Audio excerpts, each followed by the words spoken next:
Hello, this is Mr. Larson, and this is the first video of the cell biology unit. Today what I'm going to talk about are cellular processes, and in particular diffusion, passive transport, facilitated diffusion, active transport, and osmosis. So let's jump into these. Alright, so diffusion is defined as solute moving from a high concentration to a low concentration. And this requires no energy. So you can see here, if this is a glass of water and I were to put a drop of red dye in it, alright, the red dye is all concentrated right here. High concentration. And so which way is it going to move? It's going to move to lower concentration. So this way and this way and this way and this way until it spreads out evenly, and you get the picture over here on the right.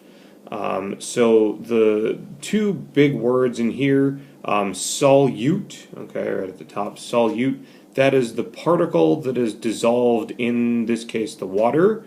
And another word that's not present here is the word solvent, okay, solvent.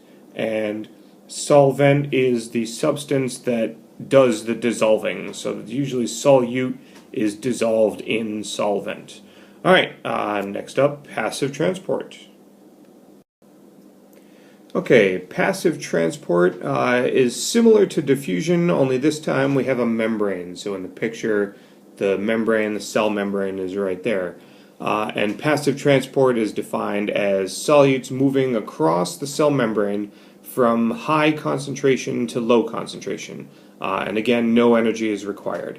So a good example for this, like pretend these molecules up here are oxygen, and oxygen will diffuse through the cell membrane and go from high concentration, where there's a whole lot of them, down the cell membrane, across the cell membrane, into the cell, and eventually they will equal out, but you keep breathing, so we keep needing oxygen. So that's why if you didn't breathe and you were still able to live, then you would have equal amounts of oxygen on this side and on this side of the cell.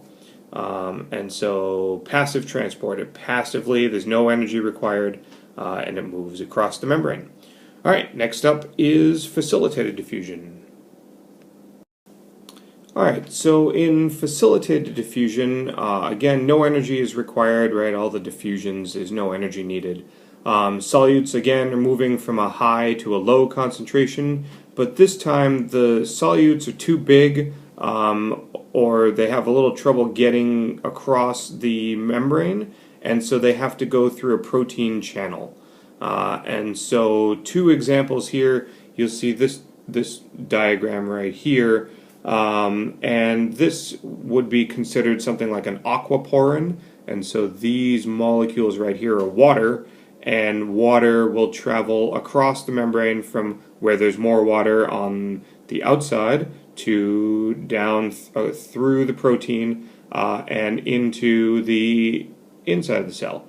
And the other diagrams here are representing something like glucose. So here's glucose.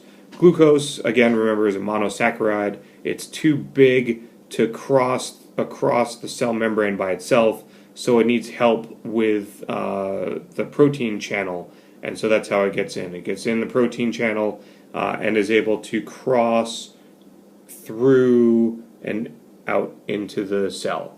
Alright?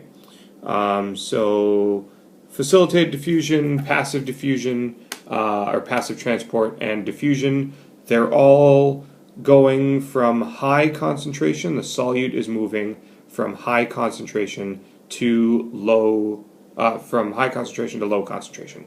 And the next one we're going to talk about is one that does require energy, and I'll show you how that works in a minute. Alright. Okay, in active transport, this is opposite from all of the different kinds of diffusion that we've been talking about so far. And so this one requires energy because what is happening is solute is moving from where there's not a whole lot, from a low concentration, to a high concentration. And so in order to do that, that requires energy. And the classic example of this is the sodium-potassium pump, which is found in nerve cells in your body. And so you can see down here ATP. Remember I said ATP is the molecule that is made by mitochondria. So you eat food, that energy gets changed into this molecule, and then that is used to do work in the cell. And so what will happen is you'll have 3 sodium ions here that will bind to this protein molecule, and when they bind, the ATP also binds, and then the protein changes shape and allows the sodium to move out of the cell. All right, so all the sodium moves out of the cell, and then you've got a conformational change in the protein, and the 2 potassium ions can then bind and will move across the protein channel into the cell. And so if you're looking overall, you have a lot of sodium outside of the cell. So there's a whole lot of sodium outside of the cell and not very much potassium, okay? Only a small amount of potassium. But inside the cell, you have it's the opposite. You have very little sodium inside the cell, and you have a whole lot of potassium inside the cell.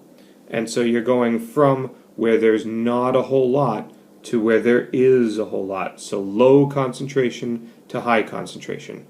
And that, in order to do that, that's going to require energy, and that's what ATP is for. Alright, next up is osmosis, which is a special kind of passive transport involving water. So let's talk about that one. Alright, this is probably the most difficult one that students have trouble with remembering. So osmosis, we're not talking about solute movement, we're talking about water movement. And so osmosis is the movement of water across a semi-permeable membrane from where there's low solute concentration to high solute concentration. No energy is required for this. And the thing that is moving is the solvent. In this case, it's the water. All right. And so if you had a hypothetical beaker here, and in the middle of the beaker you put a membrane that only allowed water to move through, not like salt concentration, or in this case this is showing sugar. So each of these blue particles here are sugar, and the sugar can't cross the membrane. Only water can move across the membrane. And so what wants to happen is the water is basically going to try and equal out the concentration of solute on both sides. So in this case, because there's more solute on the left-hand side, right, this is the high concentration, and on the right-hand side there's not as much sugar. So over here you have a low concentration. And what will happen is water will move across the membrane from low solute concentration to high solute concentration. And so over time you would get a picture like this over here, where the water levels have changed, and you have more water on this side, okay, and less water on this side, but the concentration of solute has evened out. And so now this is hypothetical, and I like talking about living cells and real situations. So what I want to talk about next are different tonic solutions. They're called tonic solutions for cells. So let's talk about those. Okay, so 3 words that you're going to have to know are hypotonic, isotonic, and hypertonic. And this is another place where students get confused. Hypo, the term hypo, means below. All right? And what that means is that if you were to put this cell right here into a hypotonic solution, that means that there is less, or below, there's less solute outside the cell in this case. All right, so you have less solute outside, more solute inside the cell. There's more in here, and so because water wants to equal out the concentration of solute, you're going to have water move into the cell more than it will move out. And if you're an animal cell, what's eventually going to happen is the cell is going to swell so much that it's going to start poking holes. The water is going to escape, and it's going to puncture out and rupture the cell membrane here. So another confusing part that students often miss is that water continuously moves across the membrane. Water is moving in and water is moving out, but in a hypotonic solution, more water is moving into the cell, and so the cell is going to get bigger. If it's isotonic, the middle one here, iso means the same, okay, same, and so the concentration of solute outside the cell is equal to the concentration inside the cell, so they're equal. And so you will still have water moving into the cell and moving out of the cell, but they're going to go at the same rate. And the last one that you need to know is hypertonic. And so hyper means more, all right, more. And so you will have more solute outside the cell and less inside the cell. And so what will happen is water will still move across the membrane in both directions, but more water is going to move out and the cell will shrink. So if you were to drink seawater, then now what you've done is you've put water in your body that has more solute, more salt, that's now outside the cells than inside, and so water is going to move out of the cell and you're still going to be dehydrated, so that's why it's not a good idea to drink seawater. Alright, the last slide is a quick sum up of diffusion and passive and facilitated diffusion transport and active transport, and I just think it's a really cool slide. So let's look at that.